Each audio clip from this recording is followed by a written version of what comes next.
25th at 7:30 to order, and ask the clerk if he could please call the roll. Councilor King. Present. Councilor Crowe. Present. Councilor Devon. Present. Councilor Finn. Present. Councilor Harris. Present. Councilor Flores. Councilor Yang. Present. Councilor Talamucci. Present. President Hughes. Present. 9 members of that. All right, thank you, Mr. Clark. If you could all stand and join me in a moment of silence for our men and women serving here and abroad to defend our country. And if you could turn and face the flag. I pledge allegiance to the flag of the United States of America and to the republic for which it stands, one nation, under God, indivisible, with liberty and justice for all. Thank you. Mr. Clerk, if you'll read the open meeting law. This is Mass General Law, Chapter 38, Section 20E. Pursuant to the open meeting law, any person may make an audio or video recording of this public meeting or may transmit the meeting through any medium. Attendees are therefore advised that such recordings or transmissions are being made, whether perceived or unperceived, by those present and are deemed acknowledged and permissible. Thank you. Thank you, Mr. Clerk. Item 1, Mr. Clerk. Item 1 on the agenda, Madam President, is the nomination and election of a city clerk. And at this time, I would like to recognize our current city clerk, Joe Shea, for whom I know it is difficult to be here. He is not feeling well this evening, so I thank him for being here. But I'm also sad to hand it over to you at this last time for an agenda item. And certainly, I've only been here for a very short time. But your leadership and your knowledge and just who you are as a person will be greatly missed by this body. And at this time, I know you have some business to take care of, but I would just like to ask those who are here to stand and recognize you.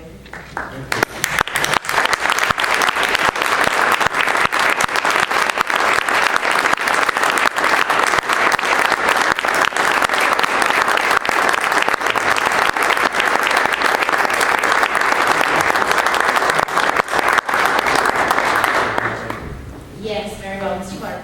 Thank you. I'm really here to swear Nicole, and as you know, my exit has taken months and months and months.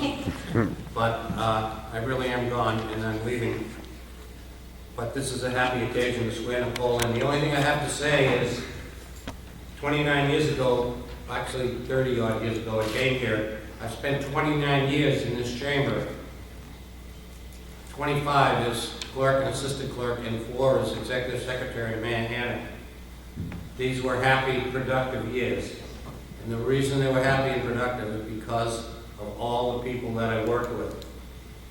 All the people inside this railing, 4 mayors, 16 council presidents, 61 city councilors, and all the people outside the railing. Because every day, the city works. It works in many ways, but it makes people be productive. And I'm really happy to say that the most important thing to do was just take care of what has to be done and get the work done. And if we can make someone happy, we can't always do it. I enjoy doing it.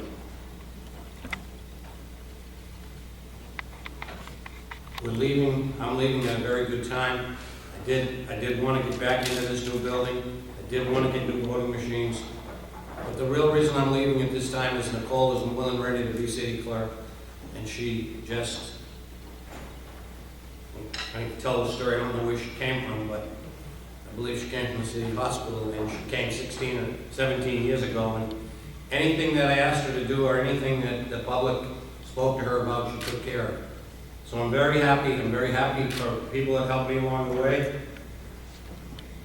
I worked with Mayor Walter Hannon, who was my first mentor, and my real mentor is John Gillis, and I still spend almost every day, a little bit of every day with John Gillis, and he's 91 years old. If it weren't for people like that, I never would have gotten into government or stayed in government, but I think it's a vocation, and at the age of 71, it's time to go. And I love you all, and I really am leaving with mixed feelings, but I do miss the people. I'm sure Nicole will take care of everything else, and that's what I'm here to do, is hopefully swear Nicole in. Thank you very much. Thank you. Thank you. Thank you, Joe. Is there a motion? Recognize Councilor Finn. Thank you, Madam President. As Joe was speaking, I was thinking that I've actually participated in things in my life that make me feel that I'm part of something that's greater than myself. And I have actually had the honor of being able to serve here on the council with Joe for about 14 years and 4 months. Not that I'm counting, per se. And obviously, there's a certain degree of sadness and nostalgia at the fact that he's leaving. But as I said, I feel we're tied to something that's very important. That being able to serve, have the privilege of serving the city, as he has done so well for so many years in his capacity. But even for myself, I feel that strongly as well, to feel that I'm a part of that. In many respects, we are all part of each other in terms of what we hope to do here. And it's kind of in that spirit that the any sense of nostalgia or sadness I may feel is currently replaced with joy. And there's certain honors that you have bestowed on you at certain times up here that mean a great deal, and I know this means a great deal to me. I cannot think of any greater honor than to nominate Nicole Crispo as the new city clerk. Again, the presidency was an education for me, I have to tell you. It was amazing.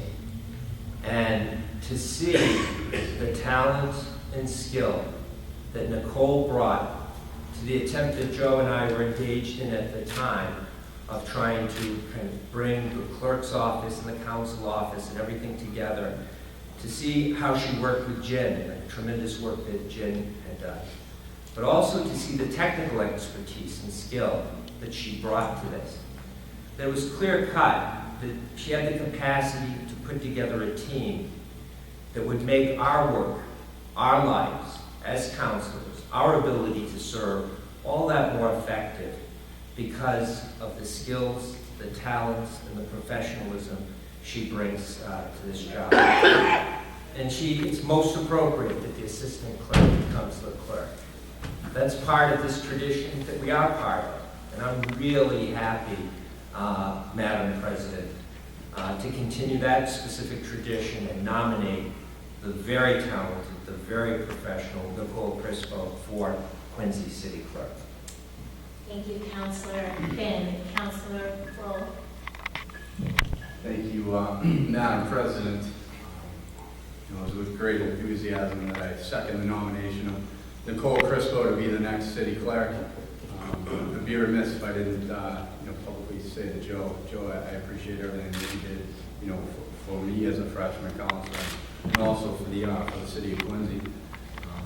As a human being, we're only all allotted so much time. You were always very generous with your time, particularly as I got acclimated with the process. And I'm sure that working with multiple city councils must have been like Christmas every morning and Thanksgiving every night. But as I look out in the audience and I see Nicole's family, I think that is symbolic of the person that we're getting as your replacement.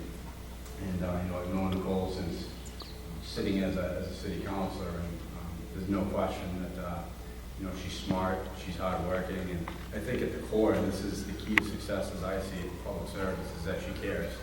And there's no question in my mind that going forward, she will keep not only the city council, but really the citizenry of Quincy best interest at hand and at heart. So again, I'm real happy for you, Nicole. I think you're going to do great. And with that, I second the nomination. All right. Motion's made and seconded. Is there further discussion? Councilor Palmaggi. If I could, I just want to say a couple things. I just want to thank Joe for your service. It's been a pleasure these last many years serving with you. I often think of the way in which you approach your job, and I try to emulate that, although rather unsuccessfully, but I try, and which is whenever someone comes to you, your immediate instinct is to help them. How can I help them? What can I do? How do we get them what they need? How do we make this work? And I always try to follow that, to try and replicate that in my service as a city councilor. And I find the times I'm thinking about that are the most often times when I'm being asked to do something that has nothing to do with being a city councilor whatsoever. And I know that that's the way in which you did it as well. Nothing at all to do with being the city clerk, some of the things you were asked to do, and some of the ways in which you helped people. And I think it's very rare in a city of our size, with the amount of diversity we have, with the amount of, lack of a better word, political acrimony that we have in the city, to find someone who is universally regarded by everyone. I mean, that is really an amazing thing. And so it's a tribute to you, Joe. The way in which you have served, the way you are going out on top, I envy that in many ways. And I wish you good luck in your future careers. I'm sure we will not want to see you. I mean, not want to see you. We will see you quite a bit. We will not. You will not shrink away, I trust, from the city of Quincy. And I don't know if anyone knows this, but Joe is like a first-class amateur genealogist. If you say a name to Joe, and you just say any name in the city of Quincy, he will tell you who their parents are, who their cousin is, where they used to work, their old paper route, the houses they've owned, the businesses that they frequent. He knows everything about anybody. There's that saying that, he knows where the bodies are buried. Joe knows who actually buried the bodies. And as a former city councilor told me right after I got elected and before I got sworn in, they said, hey, listen, people are going to give you a lot of advice, but this is probably the most important. Your first call is always to the clerk. Whatever the emergency, whether it's political or your house is on fire or your wife threw you out, you call the clerk. He'll fix it. And that's from a career, that's a reputation earned from a career of helping people. And I want to thank you for the things that you have helped me with. I want to thank you for being a tremendous role model for me to try and live up to and follow. And if Nikki is crazy enough to want to fill your shoes, I'm happy enough to support her. I can think of nobody more qualified to do that job. So she's in for it. When the phone starts ringing, she gets, a lot of those first calls in an emergency. But I know she'll rise to the challenge. So thank you, Joe, and I look forward to working with Nikki. All right, thank you, Council Coach. Councilor Forrest.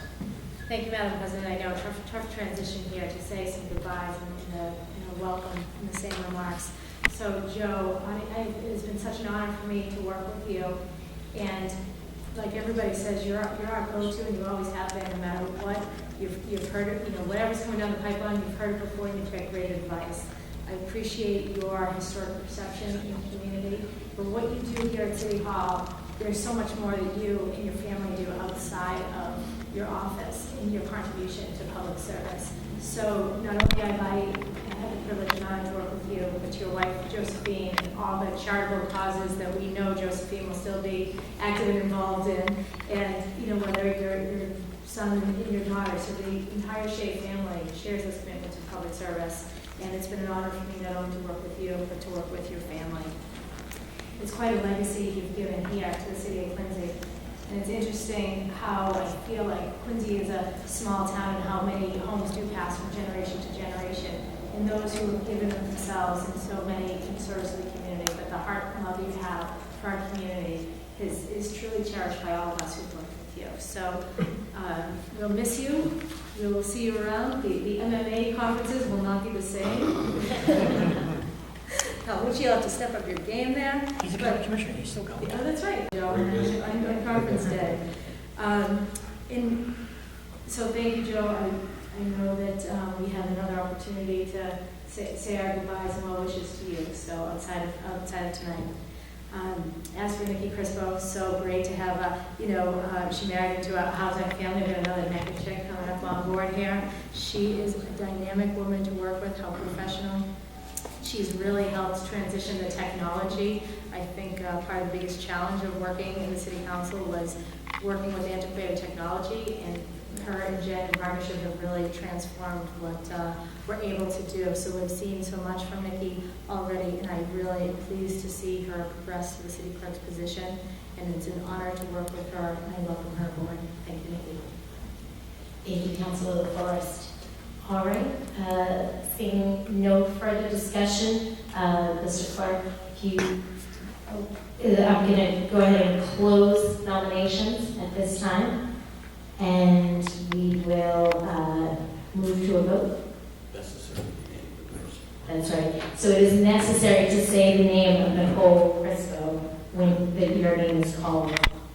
Mr. Clerk. Council King. Nicole Crispo. Council Crowe. Nicole Crispo. Council DeBon. Nicole Crispo. Council Finn. Nicole Crispo. Council Harris. Nicole Crispo. Council Forrest. Nicole Crispo. Council Yang. Nicole Crispo. Council Calmucci. Nicole Crispo. President Hughes. Nicole Crispo.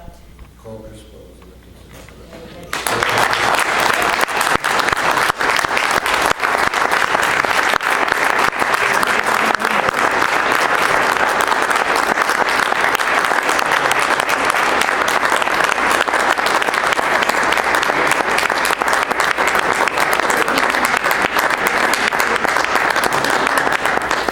I'm now going to swear in the 11th person to be the city clerk in the history of the city. Nicole, raise your right hand. Where I say my name, you say your name. I, Josh. I, Nicole Crispo, Do solemnly swear do solemnly swear that I will bear true faith and allegiance that I will bear true faith and allegiance to the Commonwealth of to Massachusetts the Commonwealth of Massachusetts, and will support the Constitution thereof. and will support the Constitution thereof. So help me God. So help me God. I I, Nicole Crispo, do solemnly swear and affirm do solemnly swear and affirm I will faithfully and impartially I will faithfully and impartially discharge and perform discharge and perform all of the duties all of the duties incumbent upon me as city clerk, incumbent upon me as city clerk, according to the best of my abilities and understanding, according to the best of my abilities and understanding, agreeably agreeably to the rules and regulations of the Constitution, to the rules and the regulations of the Constitution, the laws of this Commonwealth, the laws of this Commonwealth, and the ordinances of the city of Quincy. and the ordinances of the city of Quincy. So help me God. So help me God. I I, Nicole Crispo, do solemnly swear do solemnly swear that I will support the Constitution of the United States. that I will support the Constitution of the United States.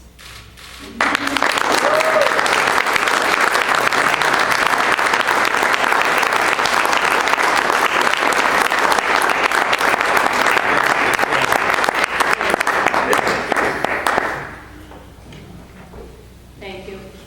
Madam President, fellow council members, family and friends, I am honored to accept the nomination of Quincy City Clerk. Never could have I envisioned my career path as I took the position in City Clerk's office in 1999. But then I met Joe. Joe is a kind, inspirational, motivating friend and leader.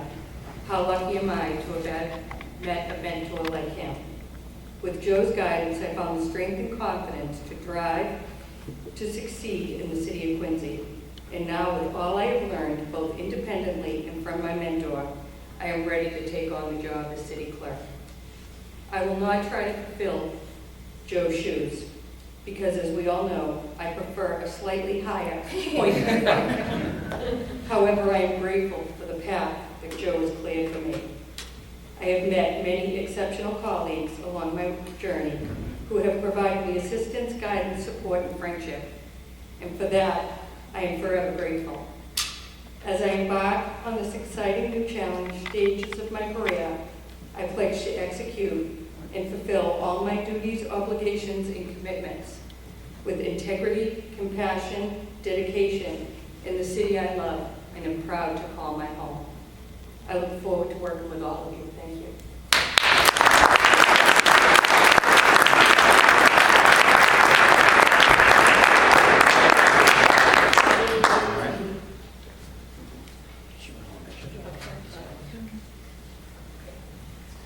We can actually just recess briefly for a few photos and just to to get our bearings here. So we'll be in recess for a moment.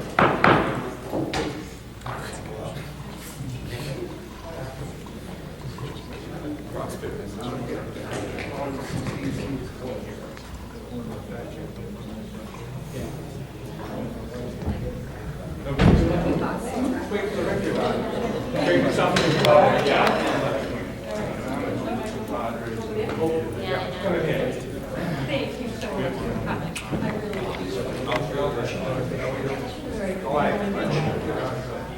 Everything good? Ernie?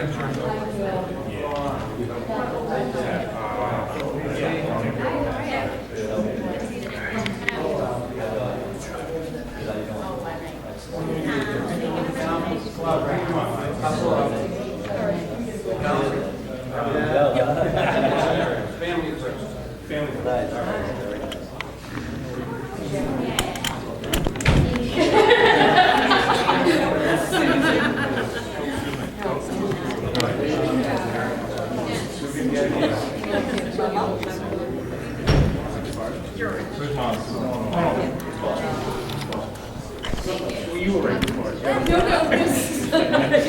You go over here with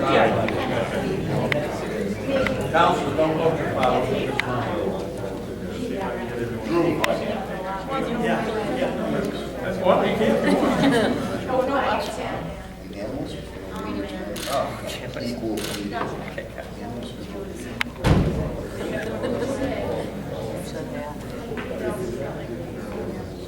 All right, big smiles.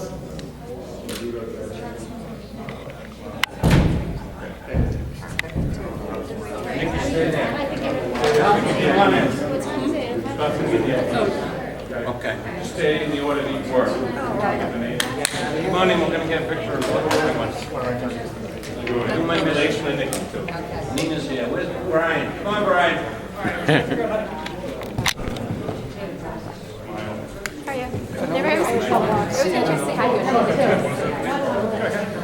No, that's all right. We don't stand on such circumstances.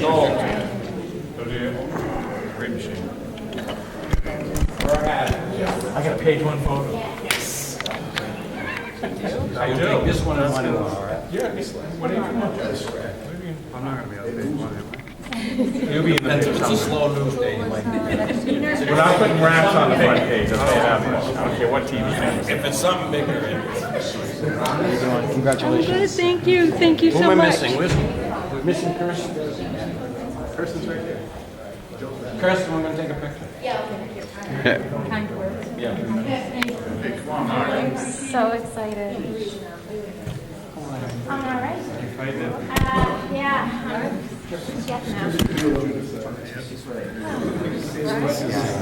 All right, family, we're all set. That's all right, I mean. Every second. Is that the case? She's everyone's boss, but she is not happy. Thanks, yeah. Councils, I need 9. 1, 2, 3, 4, 5, 6. You know what I almost feel like 7, doing? 8, 9. Bill, You know what I almost Paul, 9. Then we'll do the staff too. Kelly, you put my talk about this. No, I kept that. Okay, you guys are nice and close. All right. How did Ward 1 get in before the council lodge? I don't know. Doesn't matter. She's from Ward 1. She's opportunistic. Come on in. She's a Ward 1 resident. That's right. Okay. You guys on that end, can you squeeze in a little bit? Yeah. Nice. Get away for Pat. Who are we looking at? Which side? Get in, if you're on the ends, get in nice and close. This is like wedding. Wide in. Wide in.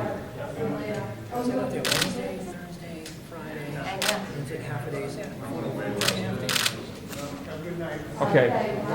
One more. Staff? We need Jim, Jen, Patsy's, and the auditor, if I can find him. Good smile, Kirsten. All right.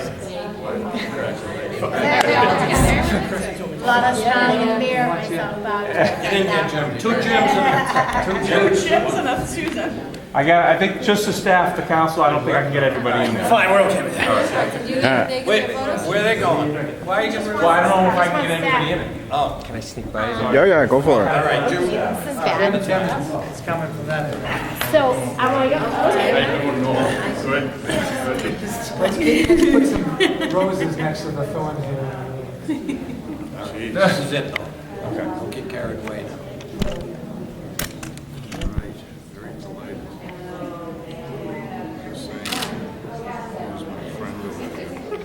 Who's talking? Good. Okay. Hold on a sec. Patrick. Don't you want pictures of us? He doesn't have a wide angle lens on. I have a great You and the staff keep me on. Where are you going? I don't know, maybe we just. No, you're down there. You're up here. I do, I accept you, but I'm wavering. Jim and Jim. Yeah, yeah. Jims are not on the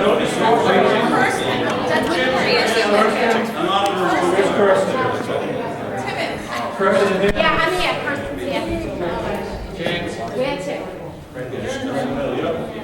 That's okay. I don't know. Okay, here we go. Okay, Bob. Yep. Bob. How's good, Bob? Looks good.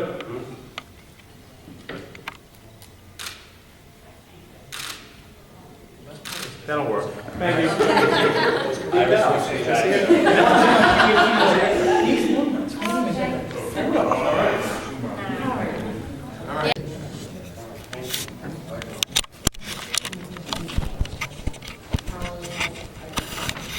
Madam Clerk, the next item.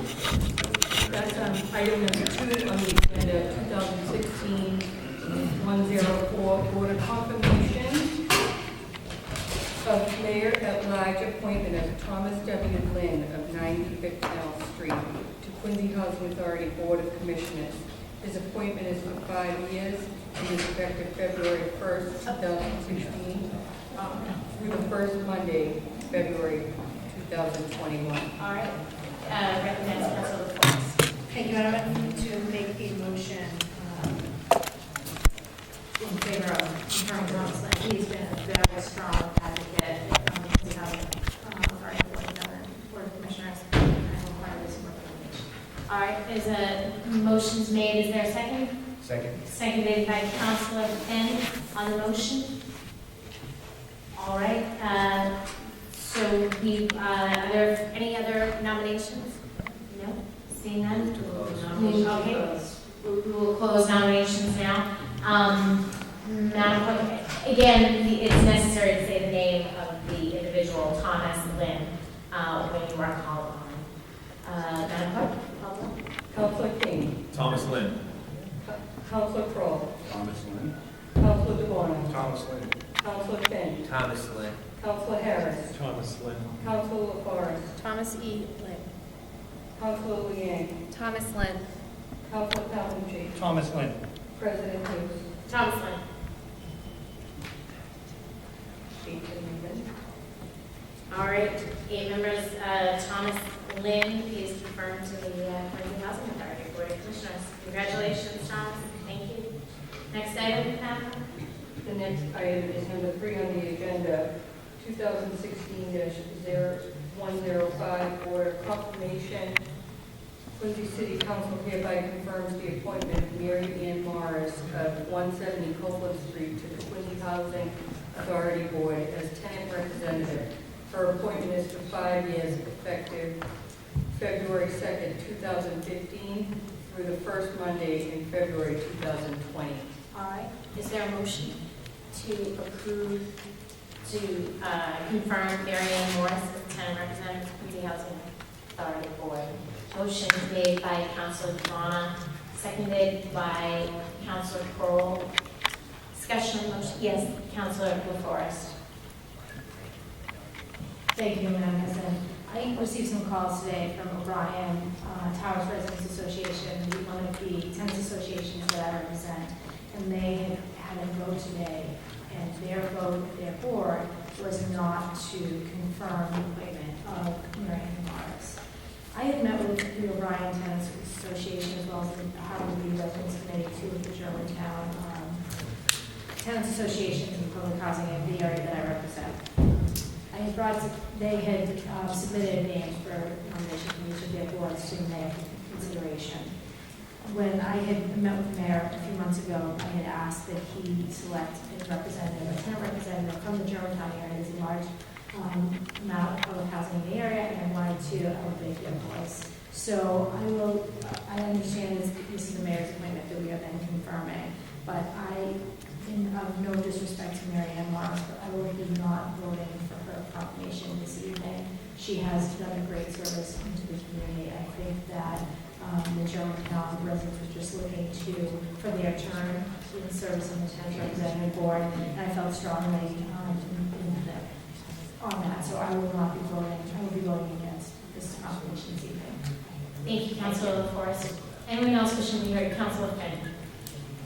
I do wish to confirm what Councilor LaForest has indicated, that if people remember the start of, this is mentioned, it says February 15th, but again, this particular situation or issue had developed initially in the sense that this is the mayor's appointment, but the state law specifically lays out some parameters in terms of how the appointment of the tenant is to be representative is to be selected.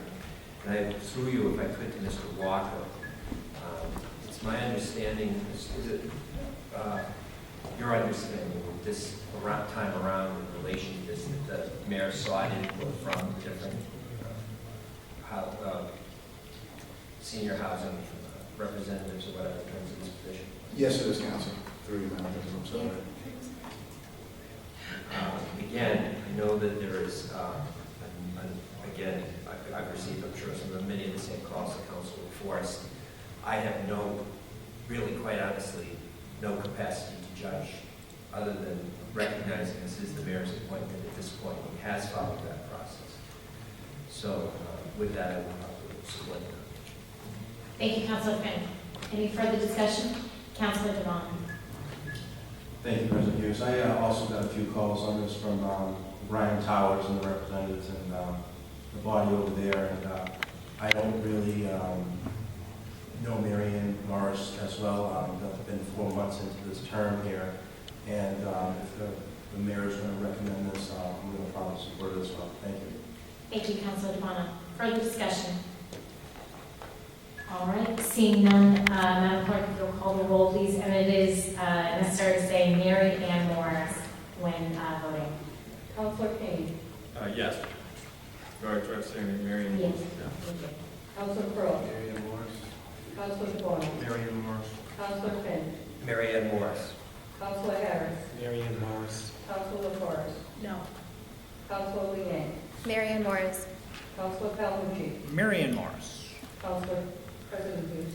Mary Ann Morris. 7 members. 7 members voting in the affirmative. The Mary Ann Morris is confirmed as the tenant representative for the Housing Authority Board. Next item up, Madam Clerk. Is number 4 on the agenda, 2016-068, implementation of the image cameras. Madam President, if I could point of order here. Yes. The consent of the body, could we move to bring number 8 present? Because I trust this is probably going to be a little bit of a longer presentation. And it's my understanding that that's going to committee, so rather than have people sitting here all night. Yes. Okay. All right. Very well.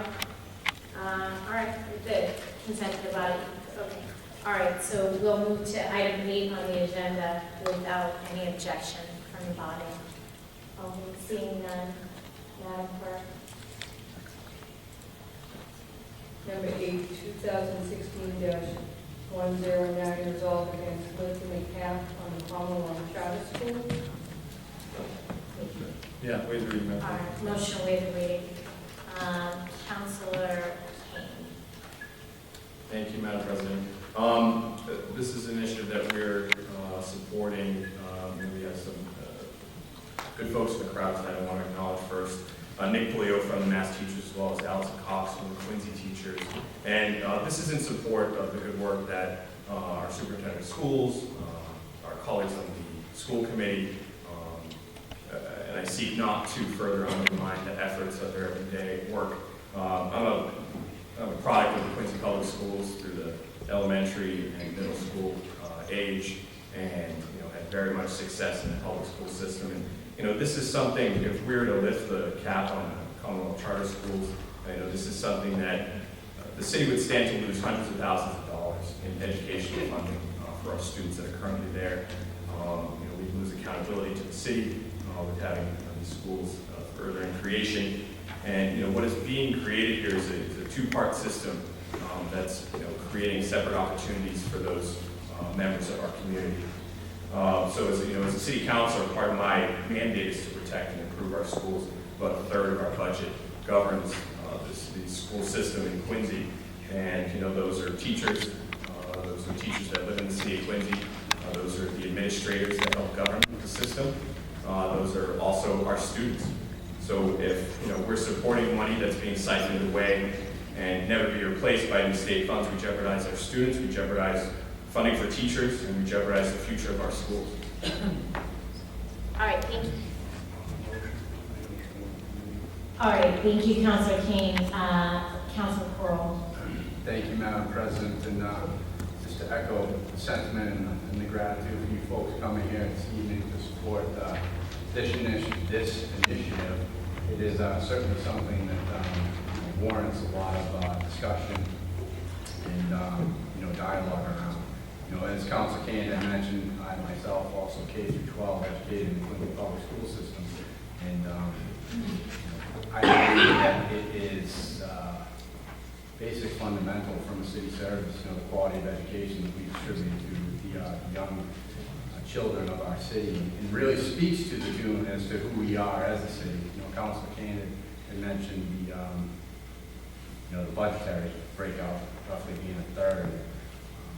The introduction of further charter schools, I believe, just will dilute what we currently have and maybe not make it as attractive to folks not only coming to the city but laying roots and hopefully having families and then progressing them through the system as we have. So again, I'm grateful for your anticipated attendance this evening, and I will look forward to having this discussion in a subsequent committee meeting. But I do want to acknowledge Councilor Kane and your work in bringing this forward, because this is a very important discussion to be had. So thank you.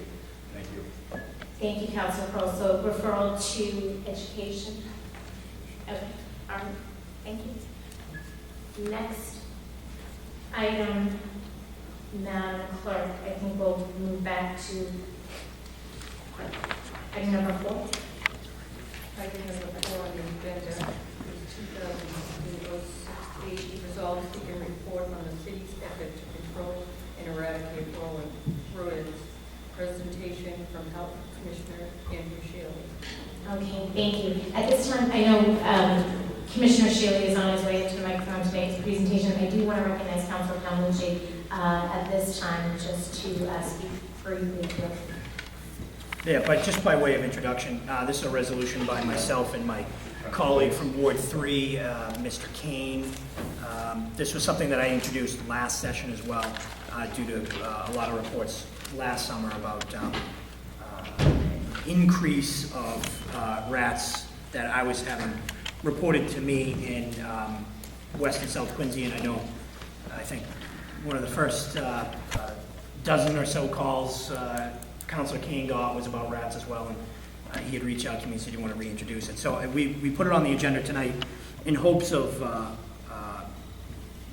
having a discussion about this, and Drew, I know, has some remarks prepared, can talk about it. I know that, and I just want to thank Drew and the administration for their response. I think last summer, I was getting so many calls, and what I did is I just wrote down, I listed the streets where rats sightings were reported, and I compiled a broader mailing that I think ended up going out to like 30-40% of Ward 4.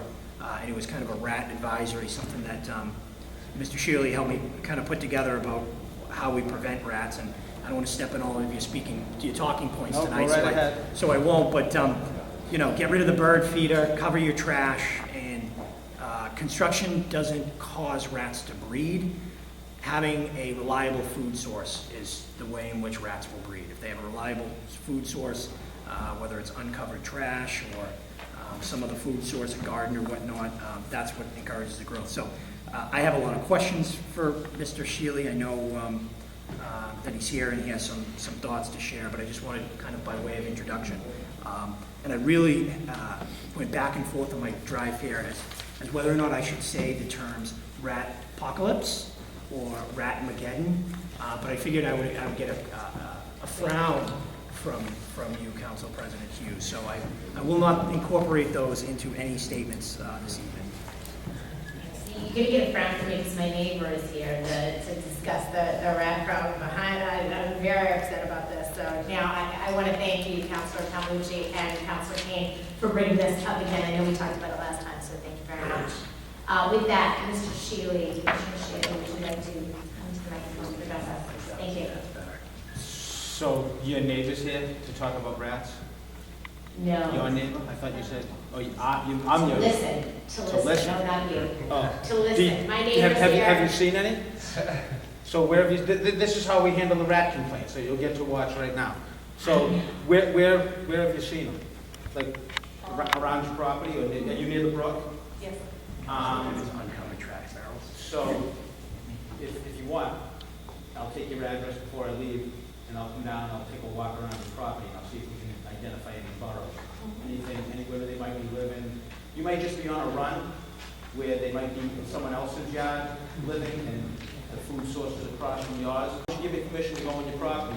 I'll come down, we'll walk around, we can drop some flyers on other houses in the area to see if we can locate where they're coming from, okay? I just want to say, since this is so interactive, Commissioner Shealy, which is great, every time I've called you about a rat issue, your department's been fantastic. Come right out, walk the property, done everything. Really appreciate it. So thank you. You're coming to my house in the morning. Okay. So, we actually started getting an influx in rat complaints last year, right around, May, June. And I actually spoke with the mayor on it when we were doing a walk through in the downtown area. And he increased my budget by $10,000 for road and abatement projects. This body voted on it last year, well, most of you did. Thank you very much. So that gave me $11,000 in the account. So we had an unbelievable amount of snowfall last year. And throughout this entire city, all of the restaurants, anywhere where there's an enclosed dumpster, we require the restaurants to have bait stations put outside. It's one of the control plans that we have in place. For about 12 weeks, those bait stations were buried in 5 to 6 feet of snow, so they were not being maintained. There was no way to get to them. Rats have a gestation period of about 23 days. 48 hours after a rat gives birth, that rat can get impregnated again. A rat lives about 6 to 12 months in its lifetime, and a female rat can have anywhere between 4 and 7 litters in that time, producing 8 to 12 baby rats. So, as Councilor Palmucci alluded to, if they don't have a food source, a place to live, and a water source, they can't survive. We have a natural habitat for rats. We have streams, brooks, creeks that come down from the Blue Hills, run underground the whole way, and they come out. Rats are very, very good swimmers. They can swim for up to 3 days. They're excellent climbers. So they have a subway system down below that has been there for years. They're always going to be there. All we can do is try to control and maintain that they stay in where they are and not come out. But when you have an explosion like we had, that's what happens. You get a population that just explodes. So we started going out, just like I did. I spoke with this woman now. When we get a rat complaint, we probably average about 50 a year. We started getting, I believe we probably had about 25 in June, 32 in August, about 32 in July, 25 in August, and then it went down to about 10 in September, 6 in October, and then it went down in November, December, January, February, to probably about a dozen altogether. And again, in the wintertime, people aren't outside as much, they don't see as much activity, they're not around as much. So they have gone down. We're starting to see a little bit of an uptick now. We've probably had, right now in the month of April, I believe we've probably had about 8 or 9 complaints. And we've baited 7 of those areas. So we're really honing in on where they are. And again, when we go out to do a complaint, we need permission to go on people's property. I just can't walk in and start poking around in back of people's yards and start looking around. I have to knock on doors. If no one's home, it gets very difficult. So it helps if you have someone in the neighborhood who's really willing to step up and help me out. This is great. So it helps us. And we also started a public relations campaign last year when we started getting these complaints. We did a PSA on Quincy Access Television. We put a couple of banners up on Quincy Access Television. We also had an article in the Quincy Sun about road-proofing your home and different aspects like that. We've met with Jay Duca's office down at the building department. We've met with the planning department to talk about, as we start building up in the downtown area, ways that we'll be able to control the rodent population without having bait boxes in plain sight. We met with an entomologist about 6 months ago, and they're coming up with new ways, especially in cities, where you can have bait boxes that are underneath trash barrels, which is a food source for them. You don't even see them, and they'll actually be there and you'll be able to bait them on a regular basis. So we've talked with the planning department and the building department on different ways that we can go forward. Thank you, Commissioner Schiff. Thank you. Any further? Yes, Councilor King. Thank you, Commissioner Shields, for being here today. I know that this has been a kind of tenuous issue because of, I guess, how disgusting rats seem to be, which they definitely are. And they kind of, at least in Ward 3, Montclair, my people down there have, I think, optically suffered most. And then they've kind of come up in sparse. And I do appreciate the efforts you put forth every time I give you a call, Your Honor, which is great. So what more in the way of prevention can we do? And that's from the city side. It sounds like you have a limited budget to do with what you can. Yes. But what can we do on the city side, and then what can you advise the public to do right now while you do have a form also, and then that we can further convey to. We do have handouts that we have in English and Chinese that we hand out whenever we go out. But the big things are, when you put your trash out in a covered barrel. You can put bags out, but when you put a bag out, it's just an invitation for rats. And, some houses, they don't even use trash bags, they use, 27 little Stop and Shop bags that are put out, and it's not even in one big barrel. So covered barrels are a huge keyword. If you have bird feeders, make sure that you're maintaining the area underneath the bird feeders, because anything that falls down on the ground is going to be food for a rat. Water sources. A rat only needs less than an ounce of food and less than an ounce of water per day to survive.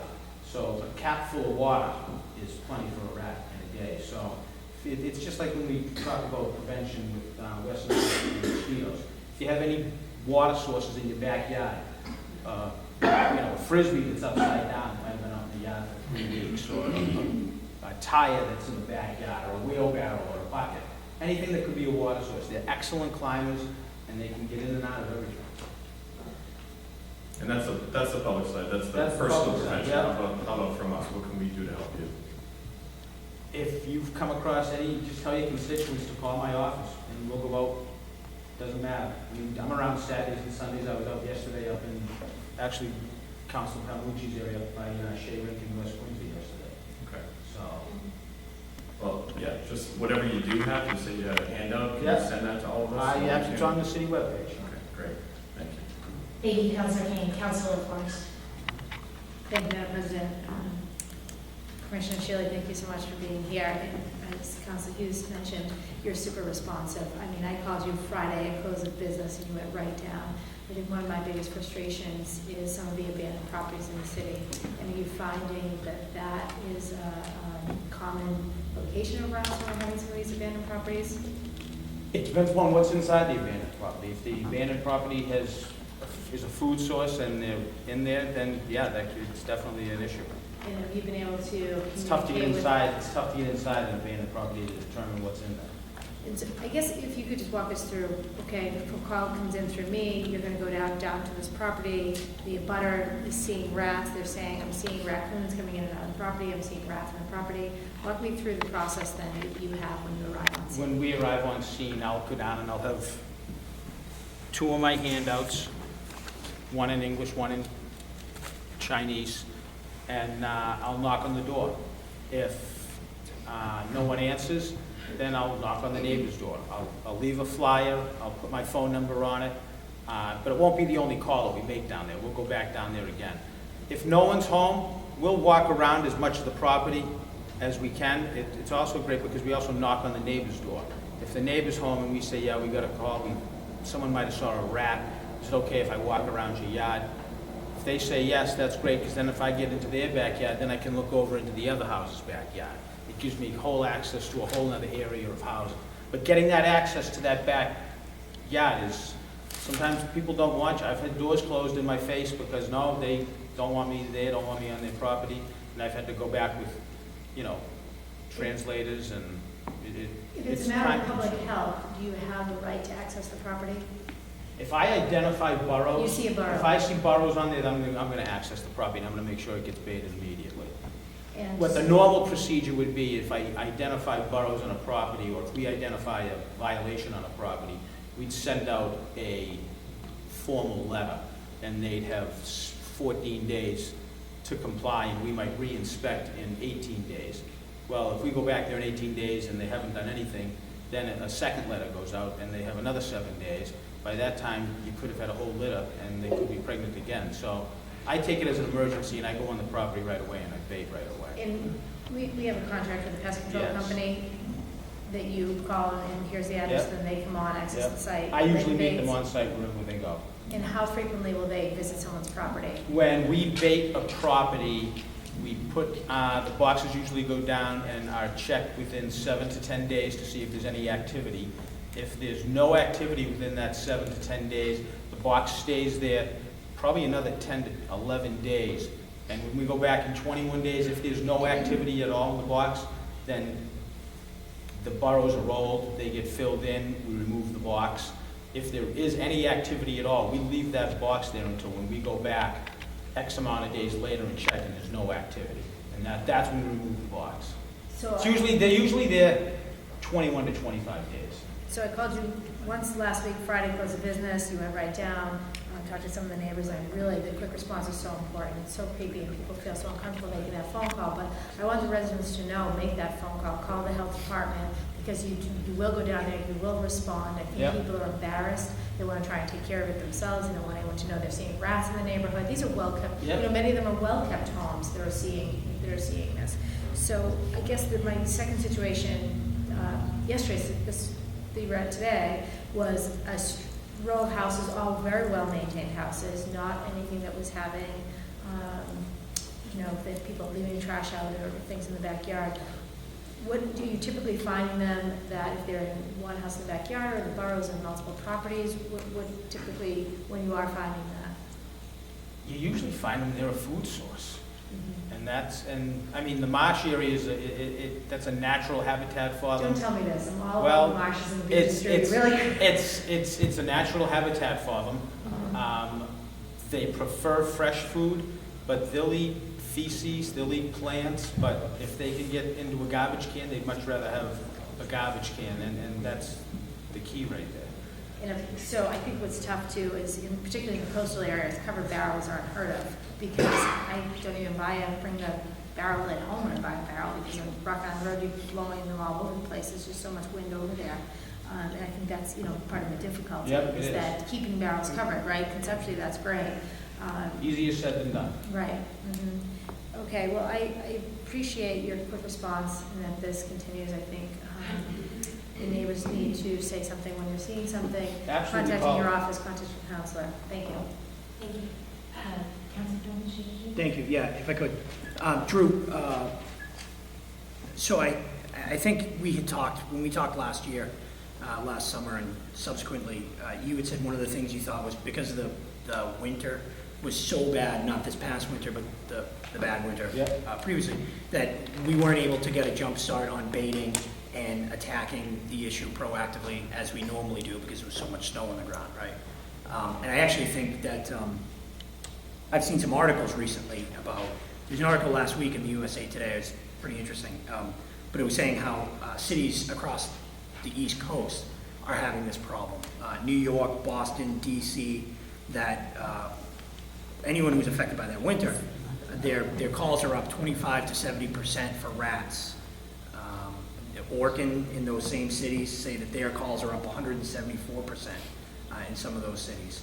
And I saw what some of those other cities, obviously New York, we don't have the problems New York has, but or the resources, but some of the things that other cities have done when there's been a rodent infestation like this and there's an uptick is they've increased fines for dilapidated properties if you're not covering your trash, if you're creating a situation that is conducive towards the massively quick rat reproduction that you described, like $500. You know, I don't think we have things on the books that are quickly, that you're quickly able to do. Is there anything that we, and I think this is touching on what Councilor Kane was getting at, is there something that we as a city council can do in terms of ordinance-wise that would allow you to do a better job or react quicker or somehow attack this rat issue a little more aggressively? If it's a blighted property, then underneath the blight ordinance, I imagine Jay Duke will be able to. But I mean, typically they're not, right? I mean, the blighted property, that's the obvious one, if you're gonna call in a neighborhood, but I don't know that any of the calls I've given, I've seen you wait. A lot of them aren't. A lot They're of good them are. neighbors. And, I don't know if there's anything else. Well, take a look at it. If you think that there is, you'll be up in a couple of weeks during the budget Yep. session.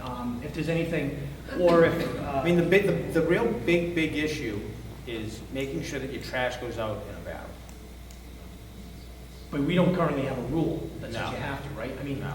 it's not unheard of for municipalities to even set a standard. I'm not saying that we should, but the exact barrels that you have to buy. I think when Weymouth or Braintree, one of those communities switched their trash provider, they made everyone buy a barrel of some sort. And I'm not saying we do that, but we could certainly, if it's reasonable, say all trash that goes out has to be in a covered barrel, so that there aren't people putting. I mean, my neighbors across the street, we had the holiday this week, so it was off a day, but they put their trash out at 9 a.m. on Wednesday, nothing in barrels.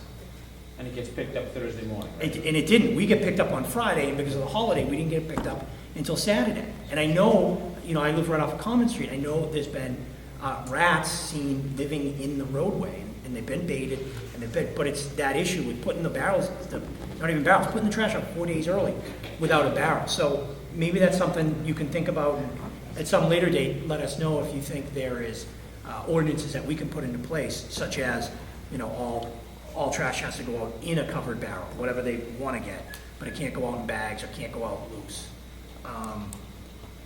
And I know that the MBTA, One second, sorry. Walker, I think he wants to interject into your.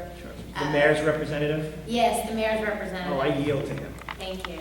If I could, Madam President, I Yes. apologize. Just to follow up, it's a valid point and discussions have been had relative to potentially having some sort of barrel program as part of the city's trash removal process going forward. It's a little bit complicated. Obviously it would work automatically probably very well in some single-family neighborhoods. There would be issues in some of the places where we have a lot of density with some triple deckers in those areas where folks aren't accustomed to having that sort of receptacle. It is absolutely something that we've had some discussion about, and we're looking at it right now. Thank you. Thank you. So I look forward to the mayor's order that everyone has to buy a barrel. I know that last year too, I had someone, South Quincy, told me that they saw a ton of rats, literally like coming from the MBTA station. The MBTA stations are a big kind of magnet, and they just redid, it's my understanding, some of their maintenance proposals. But when I had sent them an email, the guy who runs this area is actually from Quincy and is a resident of Ward 4, I believe. But he said there were barrels overflowing in some of the parking areas. They weren't coming around quick enough to pick up the trash. So, I mean, the T is like a breeding ground. Have you seen any increased cooperation from them? What's the relationship currently? We've been in touch with the T. We've had them bait areas. We've had them bait areas down in the rear of Federal Ave. We've had them bait areas in the rear by the Home Street in Norfolk Downs. And also we've had them bait areas right over by the Quincy train station, the entrance over here on the far right. We've had them bait over there. And they've been good about... They've been, yeah, very cooperative. Whenever my office is called. And I believe we have, I don't know if it's an ordinance, but I know in the things, at least that I've seen, in our construction projects, we require rat abatement measures. We've actually tightened up the language in that after the discussions that we had with our entomologist that we met with. Whereas before we used to require that they had a rodent control plan. Now we require that they have a rodent control plan, but that they also abide by or obey or operate under all of the recommendations of the manufacturer of the products.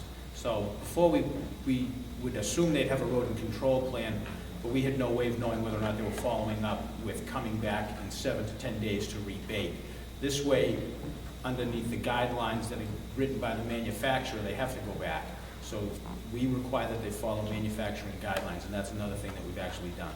Okay, I know that I've seen that language included in any of the projects that I've seen, so it's good to know that they're following up.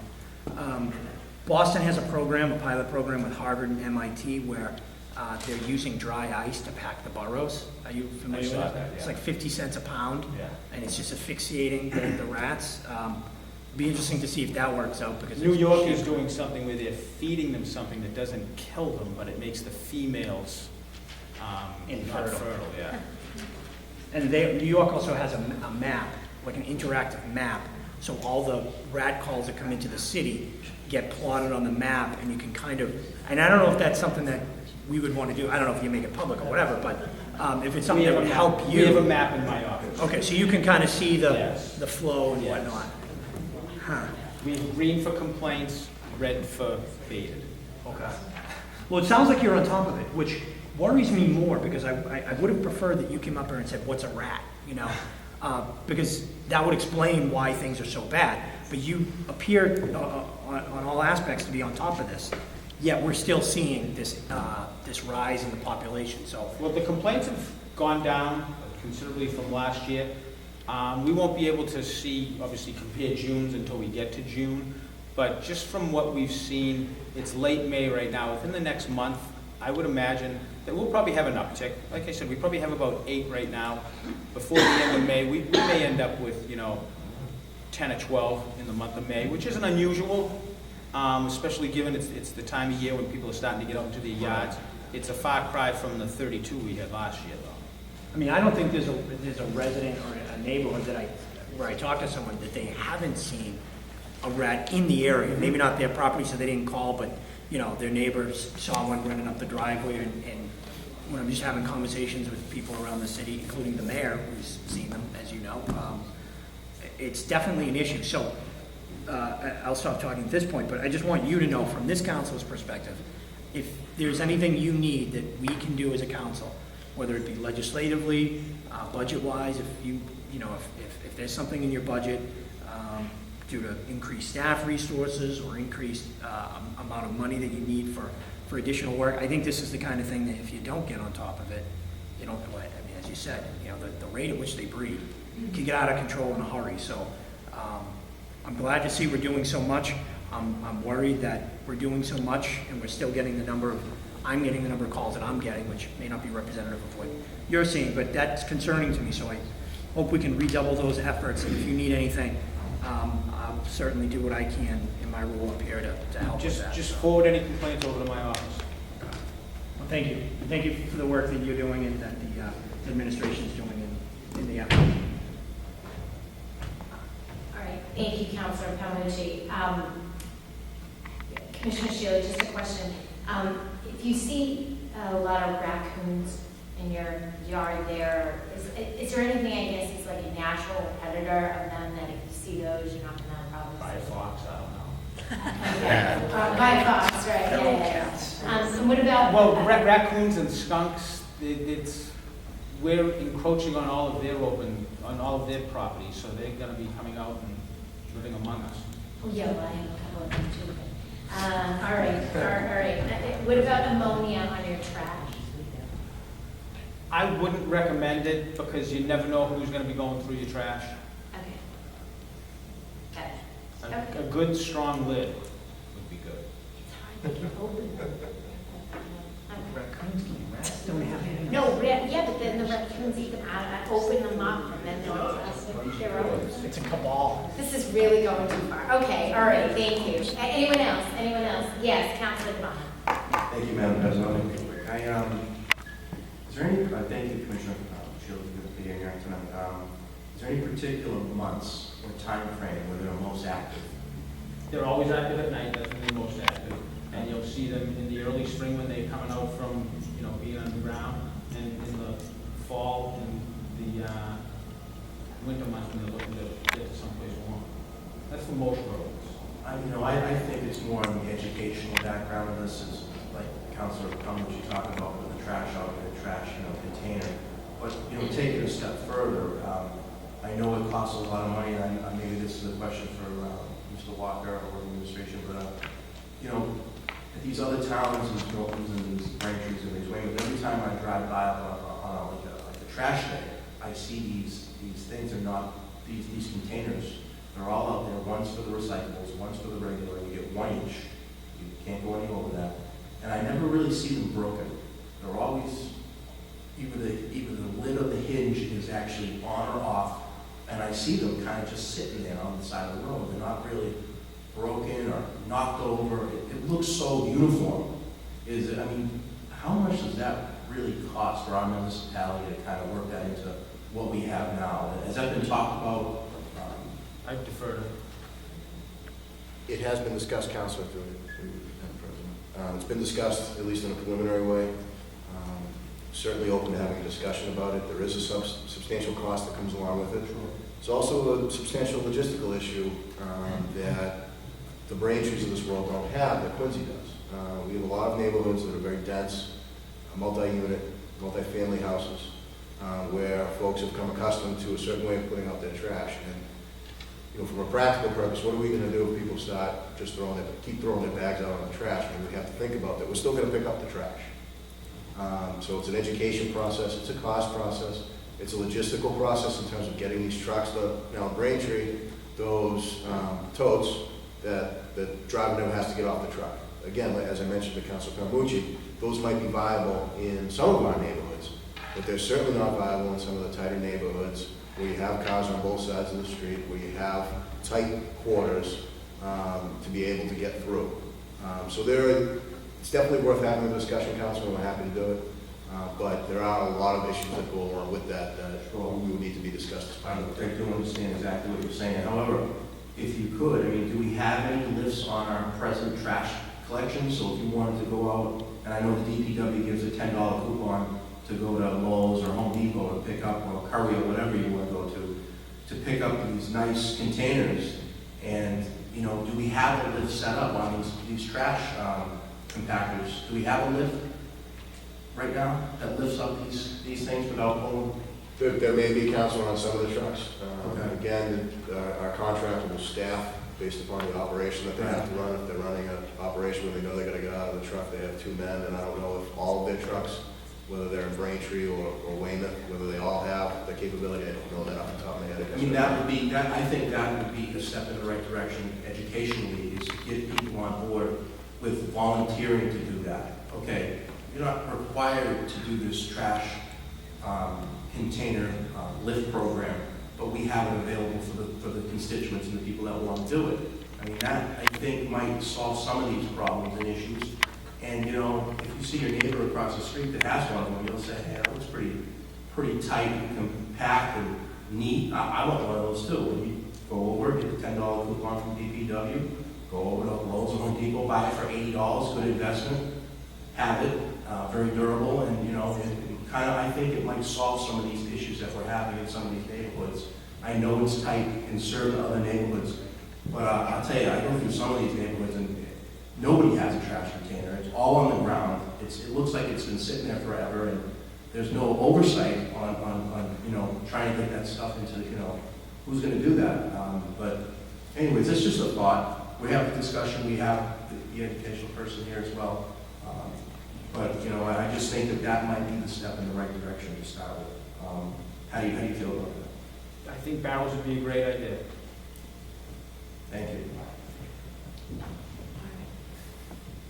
Thank you, Commissioner Shaley. Anyone else? Anyone else? Art?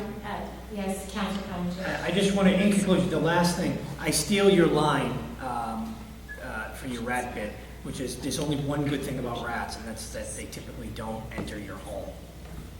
But they can. We'll end, you know, in fairness to the rat residents of Quincy, we'll end on a high note, that they don't enter our home. So that's the one good thing. Yeah, that makes me feel better, actually. Yeah. Yeah, okay. All right, thank you very much, Commissioner Shaley, thank you. And thank you, Councilor Calhoun, for that last information.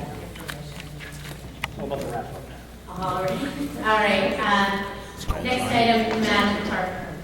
Number 5 on the agenda, 2016-106, order accepting the new voting machine. City Council hereby approves to discontinue use of the AccuVote ballot scanning tabulating voting equipment and implement the image cast scanning. Waive the reading. All right. Move approval. Okay, move approval, is there a second? Seconded by Councilor Forrest. Discussion on the motion? All right, seeing none, Madam Clerk, call roll. Councilor Kane. Yes. Councilor Crowe. Yes. Councilor DeBon. Yes. Councilor Finn. Yes. Councilor Harris. Yes. Councilor Forrest. Yes. Councilor Leeang. Yes. Councilor Calhoun. Yes. President Hughes. Yes. All right. Next item, Madam Clerk. Next item is on the agenda, 2016-107 ordinance amending chapter 288, smoking and tobacco, raising the age from 18 to 21 for sale of tobacco products and cigarettes. Okay, motion with the reading, Councilor DeBon. Thank you, Madam President. You know, this is going to go into committee, but I just wanted to elaborate on it a little bit. You know, it is estimated that 3,000 minors begin smoking every day in the United States. You know, a citizen approached me recently about raising the age of 18 to 21 for sale of tobacco and products, cigarettes. And I feel real strongly about increasing this age. I think about all the children in high school. If you're after the age of, if your birthday is after the age of September 1st, you could turn 18 in your senior year. So we're looking at 18, 19, and 20-year-olds, just increasing that age from 18 to 21. I basically want to get some community input on this, see what the public feels about this matter, and at that time we get more into discussion.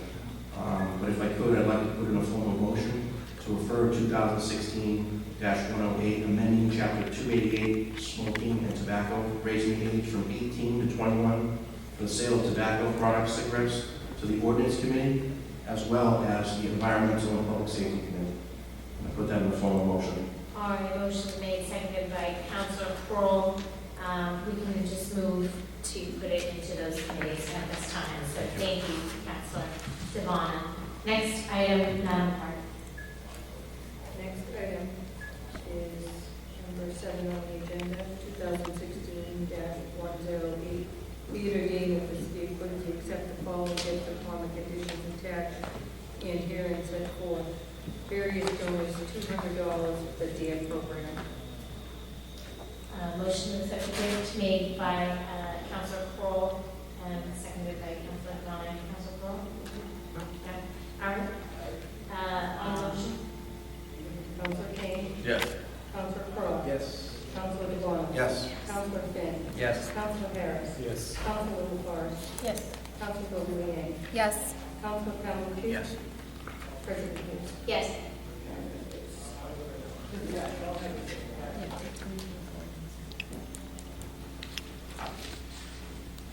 Next on the agenda is number 9, 2016-110, order of creation of a Quincy utility construction plan, voted by Councilor LaForest and Councilor Finn. Okay. Motion. Wait, motion to waive the reading. All right, Councilor LaForest. Thank you, Madam President. This is a resolution that I'm working on in collaboration with Councilor Finn.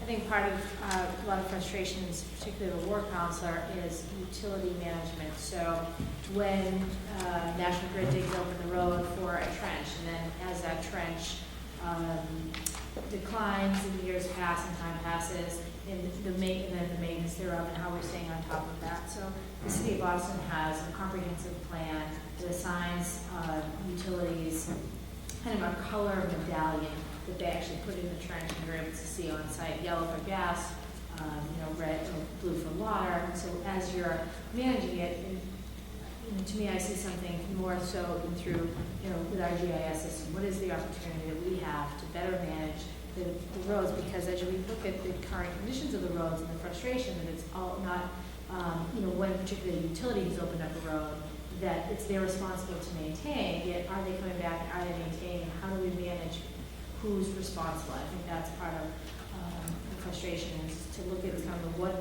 opportunities there are, what tools we can provide Public Works to better manage, and what ideas they have to be working in collaboration with these utilities. We have a lot of construction work going on in the city, whether it's municipal work or utility work, and I'd like to refer this to committee this evening. All right, from Public Works. Yes, Councilor Finn? Again, this is one of those times when somebody has an idea that you think, boy, I wish I had thought of it, because quite honestly, when I was out campaigning door to door, I would actually encounter people. In fact, over in Councilor Harris's ward in Swanton, I remember a person standing outside, and they were showing me a particular section of the street where there had been some utility kinds of repair, and it was in disrepair shortly after it was installed. At no point was it ever checked to find out had they conformed the way. And I was just saying, there's got to be some way of somebody passing on the quality of that work, or being able to regulate, control what goes on when they are, again, liable for that. And again, it's interesting because it's very extensive in terms of what Boston's put together in terms of information management as well, so that people can be, aware of the status of what's happening with particular utility construction. What's interesting is they begin every year, the season too, with a meeting with all the utilities and walk through what those protocols are. I think it's just a great opportunity to learn more about what some of our own practices are, but also perhaps to implement some innovations that would particularly give ward councilors more information in response to some of these issues. Thank you. Thank you, Councilor Finn. Madam Clerk? Next item. So this will be referred to Public Works. Yes, please. Thank you. Number 10 on the agenda, 2016-111, study in order. I move that we waive the reading. All right, I'm sure And that again, very quickly, Madam President, this actually grew out of a presentation which I found absolutely fascinating last time when we passed the 6.9 million for the infiltration inflow improvements. And it got me thinking a great deal in terms, I think that, the city of Quincy's done some pretty incredible stuff as it relates to the issue of water and sewer infrastructure. Put some financing means in places and the like. And in thinking about it all the more, particularly as the mayor begins to think about a new capital campaign, again, this proposal is putting forward, again, the concept of really trying to develop some sense of asset management that can allow that we continue to grow the appropriate resources necessary, particularly for the sewer and water enterprise accounts, to be able to have a good way of predicting and not only being able to gauge what's in need of maintenance, but also what's in need of replacement from a cost-benefit perspective. So I look forward to working with the commissioners back. I look forward to working with him on this but for the time being, we just simply ask that you refer to Public Works. All right, referral to Public Works. Thank you very much, Councilor Finn. All right, the next item will be to approve the minutes of the meeting of April 4th, 2016. Is there a motion? Motion made by Councilor Calhoun, seconded by Councilor LaForest. Discussion? Seeing none. All those in favor say aye. Aye. Aye. Great, yes. Next, communications and reports from the mayor, other city officers, and city boards. Madam Clerk? I have some new traffic requests for to ordinance committee for advertising. Add a one-way on Maynard Ave southbound from C Street interjected with Darrow Street. Remove handicap parking, Squanto Street at Quincy Shore Drive, 1327. Remove handicap parking at 75 Alvin. I'm sorry. Remove handicap parking at 75 Alvin Ave. Remove handicap parking at 113 Safford Street. Remove handicap parking at 33 Oval Road. Add no parking for the north side of Wendell Ave from Seawell to 8890 Wendell Ave. Add a stop sign on Hollis Ave westbound intersecting with Hancock Street. All right, thank you, Madam Clerk. So refer ordinance and advertise. Thank you. Is there unfinished business from the preceding meeting? No. Any reports of committees? Yes, Councilor Forrest. Thank you. Earlier this evening, we had an ordinance committee meeting, and we voted on Council Order 2016-77. It's a resolve updating URDP, Section 12.023, Section 2D, the Land Disposition Agreement Definition Update. It passed unanimously, and this evening I move positive recommendation. All right. Move positive recommendation. Second. All right. There's a motion to accept and seconded. Is there discussion? All right. Seeing none, Madam Clerk, will you call the roll? Councilor Kane. Yes. Councilor Crowe. Councilor DeBona. Yes. Councilor Finn. Yes. Councilor Harris. Yes. Councilor Forrest. Yes. Councilor Yang. Yes. Councilor Calhoun. President Hughes. Yes. 7 members. Yes. Oh. Okay. Thank you. Councilor Forrest, any further? No, that was reports of committees, right? All right. I do have traffic. Okay. Apologies. Thank you. So might as well do that while we're in there. Okay, so just one this evening, Council Order 2016-101 in Ward 5 to add handicap parking at 92A East Colony Avenue with positive recommendation. Positive recommendation, motion made and seconded, made by Councilor Forrest, seconded by Councilor Liang. Discussion? Seeing none, Madam Clerk, call the roll. Councilor Kane. Yes. Councilor Crowe. Yes. Councilor DeBona. Yes. Councilor Finn. Yes. Councilor Harris. Yes. Councilor Forrest. Yes. Councilor Liang. Yes. Councilor Calhoun. Yes. President Hughes. Yes. All right, next is our petitions, memorials, or remonstrances. Recognize Councilor Forrest. Thank you, Councilor Hughes. I do have a memorial. A Quincy veteran, Donald Pitts, passed away. It says Don was proud of his passed away April 18, proud of his 30-year marriage to his late wife Carol. The United States Army veteran, he served during the Vietnam era. A heavy equipment operator, he was a longtime employee of the Quincy Department of Public Works. Donnie was an avid Boston sports fan and enjoyed attending many games. He was a past commander of the Nickerson Post in Squantum, and he will be remembered as supportive and willing to help those in need. He also was a frequenter of many of our community events and meetings. So thoughts and prayers with the Pitts family. And just if I could add, Councilor Forrest, he was quite a character in and around city events and all the veterans events, and he will be missed. I always get a smile, always had something to say, always very interesting, and he will be missed for sure. So, Councilor Harris. Could I also, being a member of the son of a veteran at the Nickerson Post, you stole my thunder, but that's okay. It's a good thunder to steal. He lived in Ward 1. Yeah, that's true. He drank in Ward 6. It was 5. He was Used 5. to be, it used to be 5, that's right.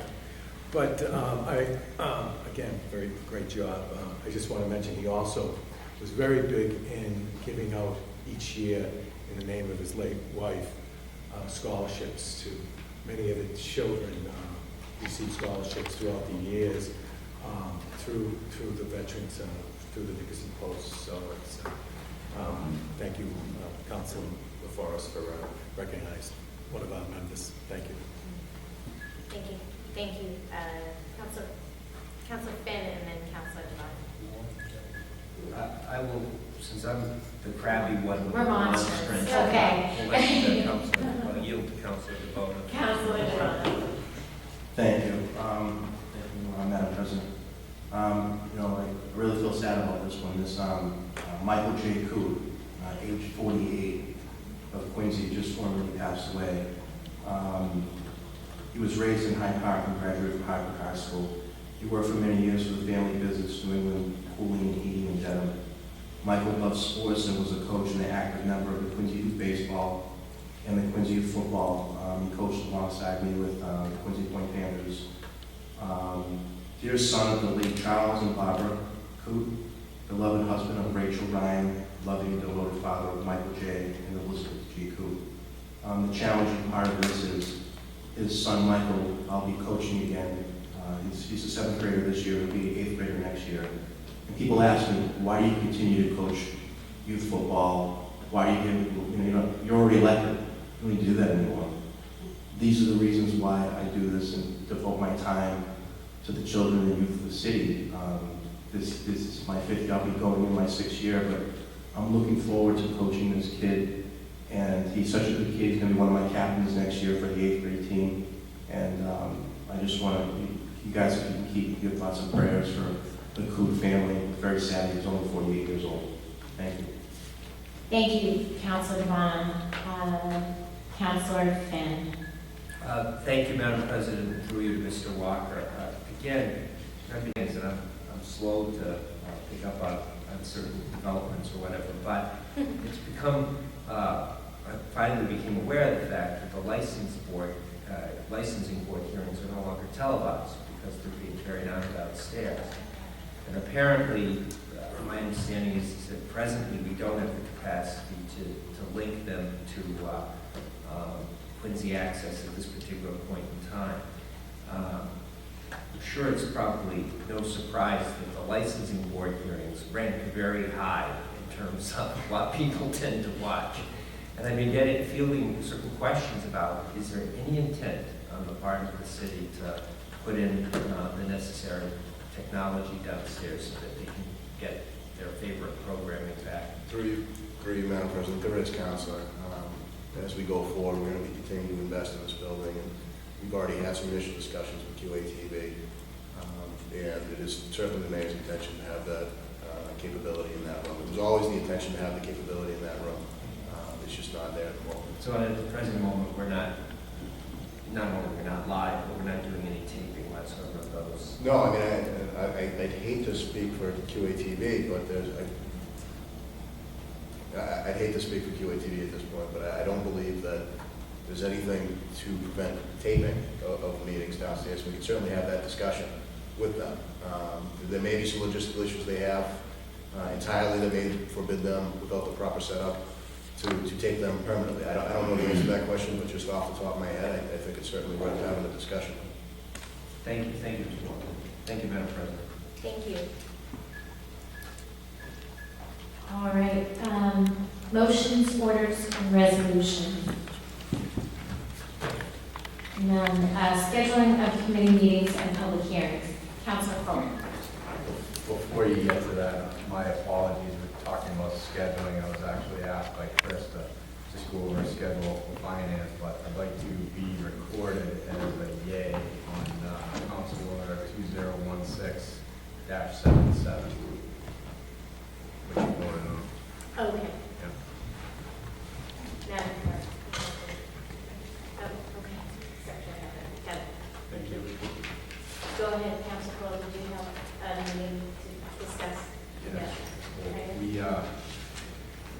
As we all know, one of the primary functions as a body that we go through every year is the budget hearings.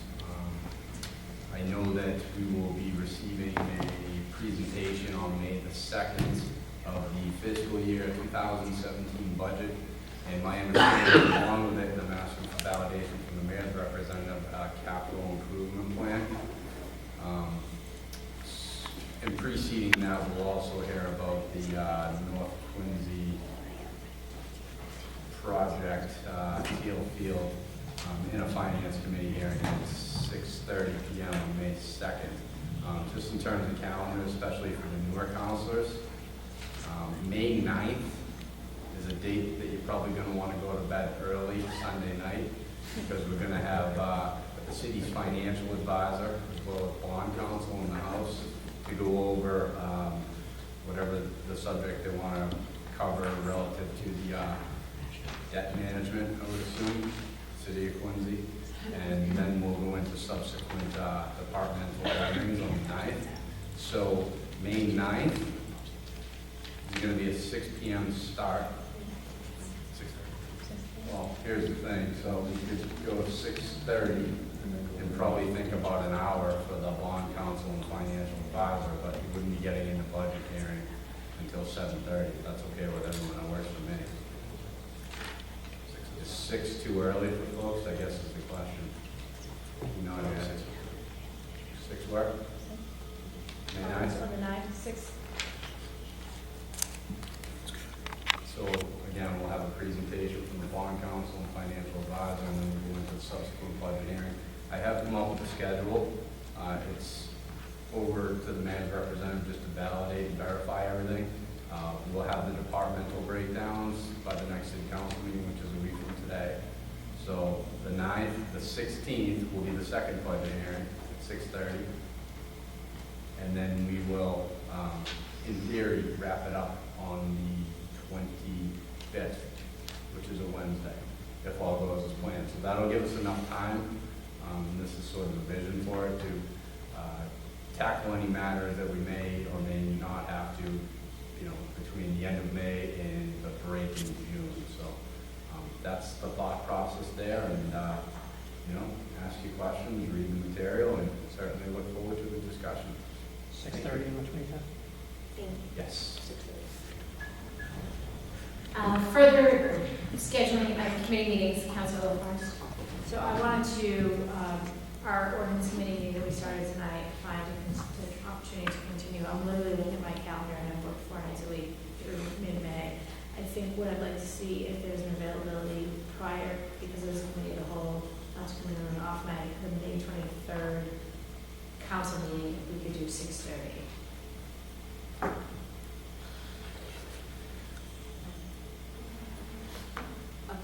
There's nothing on the schedule, so we can, Want to go with the May 23rd? yeah, which following is. Wanted to have something May sooner. 23rd, okay, we have a council meeting anyway. Go with the, budget kind of committee meetings, taking up that before the May 23rd. Okay. Okay. 6:30, ordinance. Thank you, Councilor LaForest. Any other? Yes, Councilor Calhoun. Thursday, we have a meeting this Thursday, just a couple of days from now, Yes, it is. 3 days from now. The ordinance committee meeting, we'll be meeting to have another hearing on the underground economy measure that Councilor DeBona and Councilor Finn put forth, as well as an ordinance that I had submitted as a result of the first hearing we had on their resolution. I would ask everyone, to be here promptly. I expect we're going to have several people presenting evidence, a testimony to the committee that night. One is a representative from the Attorney General's office, Assistant Attorney General. We'll talk about the enforcement practices around this issue. And then also, I have a panel of insurance folks who are coming from one from the Insurance Fraud Bureau, someone from who handles predominantly workers' compensation claims, as well as several other representatives from a broad range of insurance companies and the insurance company industry to talk about how these issues affect their business and what the true costs, as we heard in that first hearing, that the true costs are borne by everyone else who isn't breaking the rules. So I expect that we'll have a very talented group to present us with testimony, and I know that this body will challenge them with many questions. And I anticipate a third and final hearing on that, which will allow some other individuals to provide testimony to us. So this is the second of 3 promised ordinance committee hearings. So look forward to seeing everyone on Thursday. And as it relates to scheduling, I just wanted to say for the record now, and hopefully someone will say it in my absence, but I have a business trip planned on May 2nd, when that was an off night. Yes. I planned that trip, and then it got moved because the mayor was unavailable on the 9th, May 9th, to present the budget. So I won't be here that night for the presentation of the budget. Would have liked to have been, but, Mr. Walker's smiling, I find it insulting, but no, but that's okay.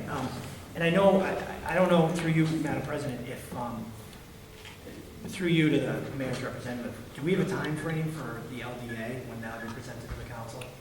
We do not, Council. It's in the throes of negotiation now, and as soon as we know when we'll be ready to be before you, you will know immediately.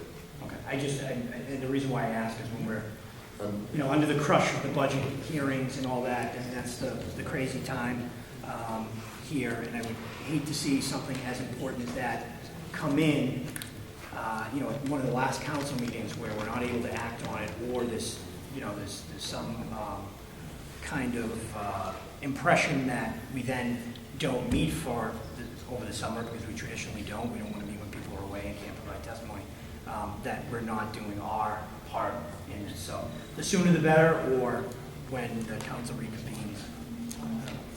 Thank you. Thank you, Council Calhoun. Anything further? Any further scheduling? No. All right, I would accept a motion. Motion to adjourn. Motion to adjourn. Council Calhoun, seconded by Council Forrest. All those in favor? Aye. Yes, thank you. Good night.